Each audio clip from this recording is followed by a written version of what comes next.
नमस्कार, मैं सलोनी सिंह बीवीएससी एवं एएच की द्वितीय वर्ष की छात्रा आपका आज के पॉडकास्ट में स्वागत करती हूँ। आज की चर्चा का विषय है दूध उत्पादन में खनिज एवं विटामिन की महत्वता।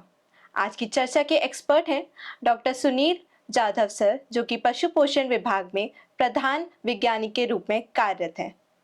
तो इसी के साथ सर, मैं आपसे आज का पहला प्रश्न पूछना चाहूंगी कि आखिर खनिज और विटामिन क्या होते हैं। देखिए, खनिज और विटामिन एक पशु के आहार का अविभाज्य घटक है।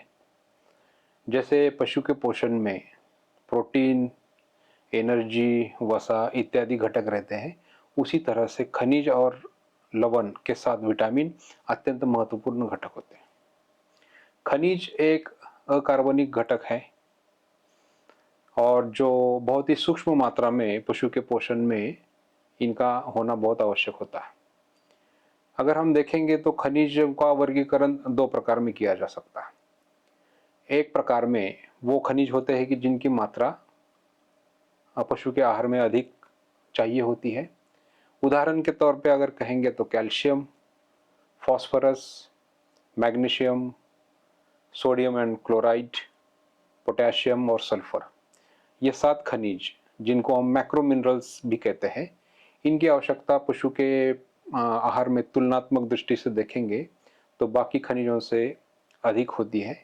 इसीलिए इनको प्रमुख खनिज भी कहा जाता है। ये पशु के आहार में अगर हम देखेंगे तो इनकी आवश्यकता हम जब बताते हैं तो प्रतिशत में बताते हैं या ग्राम्स में बताते हैं। दूसरा प्रकार है कि विरल या सूक्ष्म खनिज। इनकी मात्रा अत्यंत कम चाहिए होती है पशु के आहार में, ठीक है। और इनके उदाहरण जैसे लोहा यानी कि आयरन, जिंक यानी कि जस्ता, ताम्र यानी कॉपर और इसी के अलावा मैंगनीज, सेलेनियम, कोबाल्ट और आयोडीन इत्यादि हैं। कुल मिला के पशु के आहार में लगभग 22 खनिज तत्व ऐसे हैं जिनका होना अत्यंत आवश्यक है। अगर ये नहीं है तो कमी के लक्षण और पशु के स्वास्थ्य पे विपरीत परिणाम, उनके उत्पादकता पे विपरीत परिणाम होता है और इसलिए इनको इसेंशियल मिनरल्स भी कहा जाता है। तो ये तो खनिज क्या होते हैं ये अभी हमने बताया। विटामिन्स की अगर बात करेंगे तो विटामिन्स एक कार्बनिक पदार्थ है। जैसे खनिज अकार्बनिक है तो विटामिन्स कार्बनिक पदार्थ हैं जो कि बहुत ही कम मात्रा में पशु के आहार में होते हैं या इनका होना अनिवार्य होता है। विटामिन्स भी दो प्रकार के होते हैं।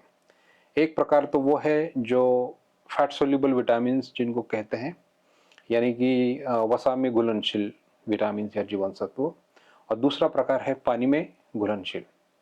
जो फैट सोल्यूबल विटामिन है यानी कि वसा में घुलनशील, वो मुख्यतः 4 विटामिन है।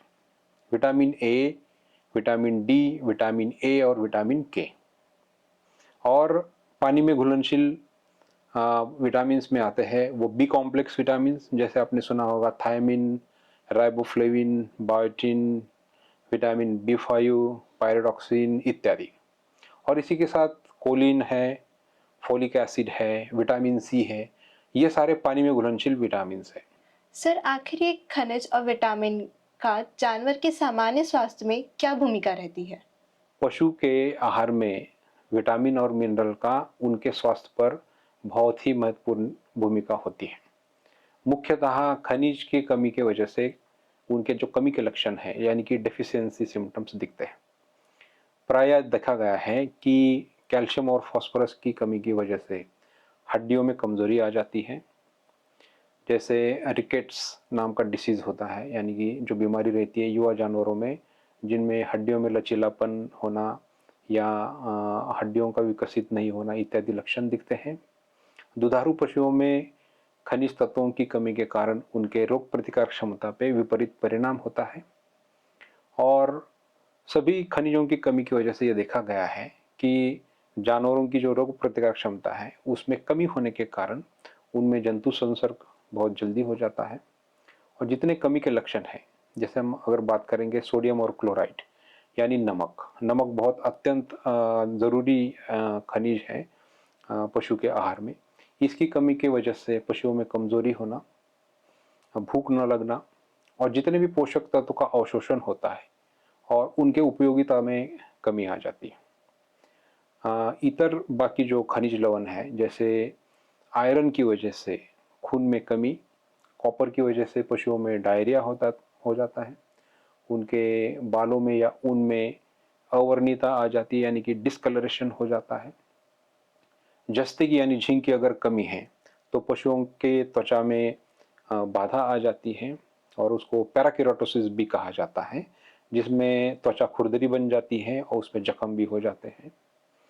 आयोडीन की अगर बात करेंगे तो आयोडीन की वजह से घेंगा नाम की बीमारी होती है। और आयोडीन और सेलेनियम, इनका रोल थायराइड मेटाबॉलिज्म में भी होता है, यानी थायराइड जो ग्रंथि है उसके कार्य में इनका बहुत महत्वपूर्ण योगदान रहता है।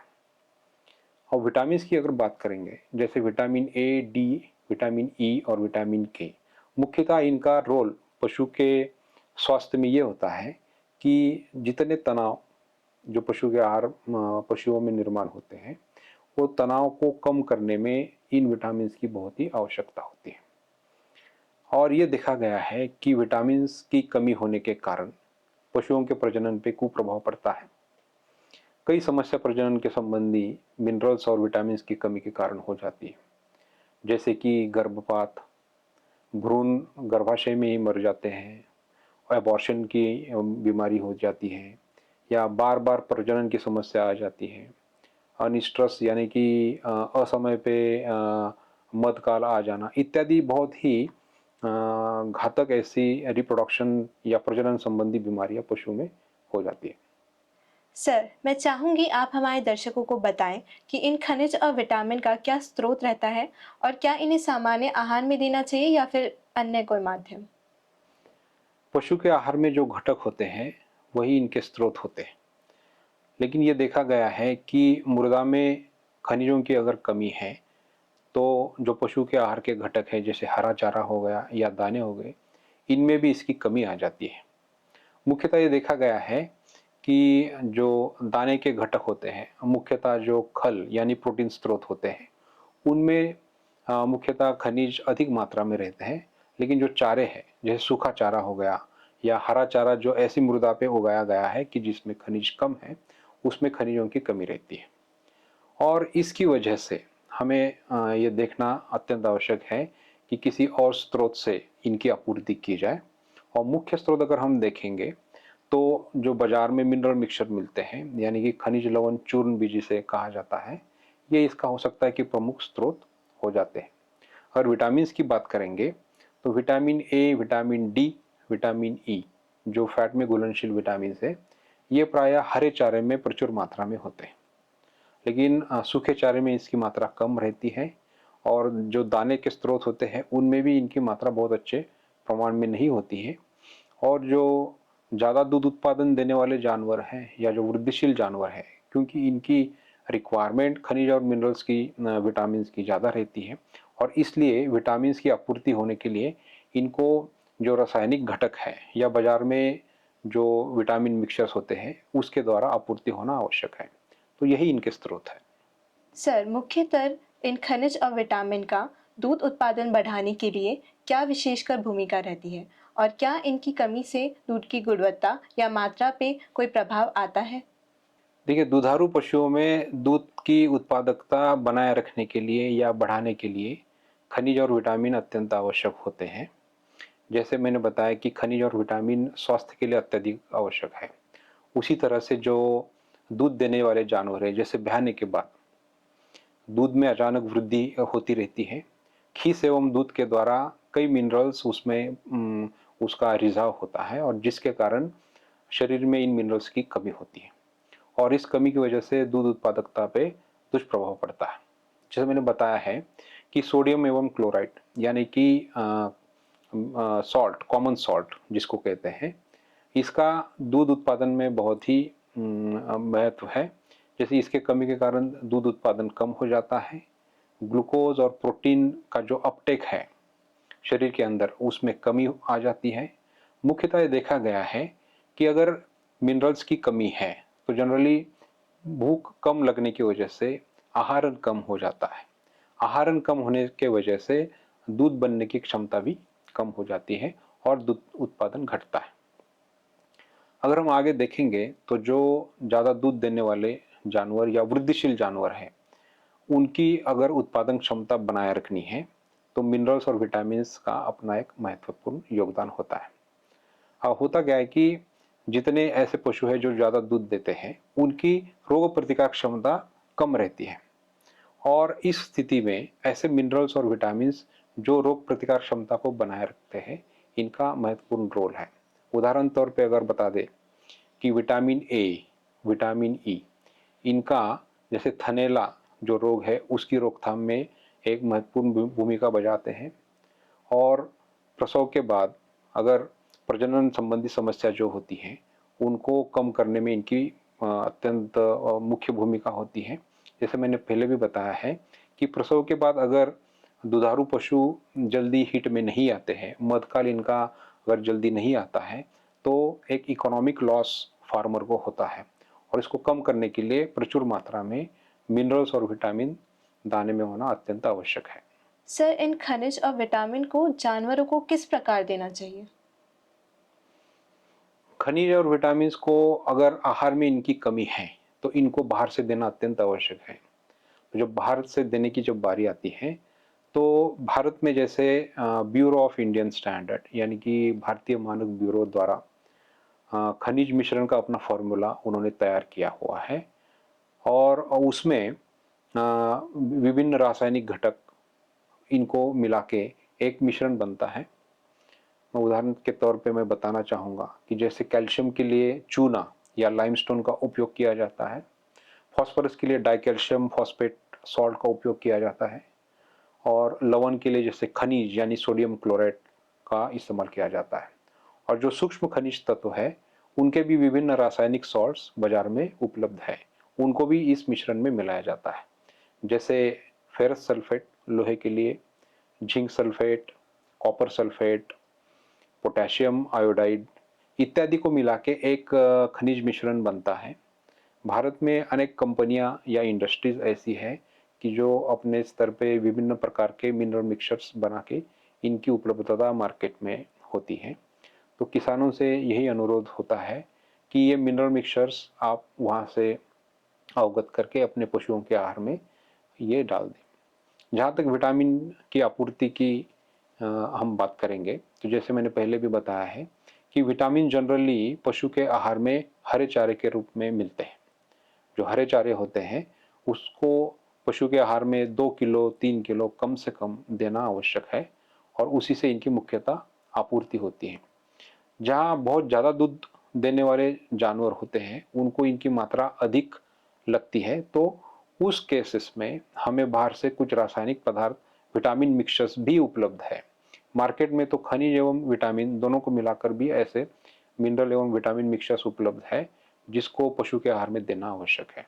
अगर हम देखेंगे कि इनकी कितनी मात्रा होनी चाहिए तो साधारण तौर पे जो बड़े जानवर हैं, जो गाय भैंस इत्यादि है, इनको 100-150 ग्राम प्रतिदिन मिनरल मिक्सचर देना आवश्यक है।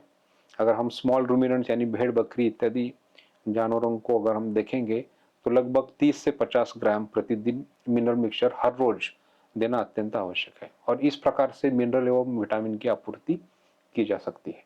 अंत में मैं आपसे एक महत्वपूर्ण पहलू पर राय लेना चाहूंगी कि किस प्रकार से विटामिन और खनिज जानवर की प्रजनन शक्ति पर प्रभाव डालते हैं। पशु के प्रजनन में खनिज और विटामिन की कमी का बहुत बड़ा कुप्रभाव पड़ता है।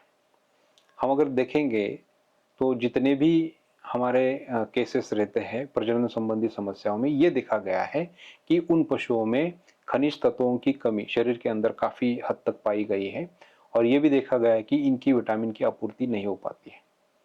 तो इनका मुख्यतः यह रोल होता है कि जो प्रजनन में सम्मिलित जितने हार्मोन्स है यानी कि संप्रेरक है, उनका जो बनने की प्रक्रिया है जिसको संश्लेषण कहते हैं, तो संप्रेरक संश्लेषण में बाधा उत्पन्न होती है और ये प्रजनन के हार्मोन्स अगर सही तरीके से शरीर में नहीं बनेंगे तो इसका जो चक्र होता है वो ठीक से नहीं रहता।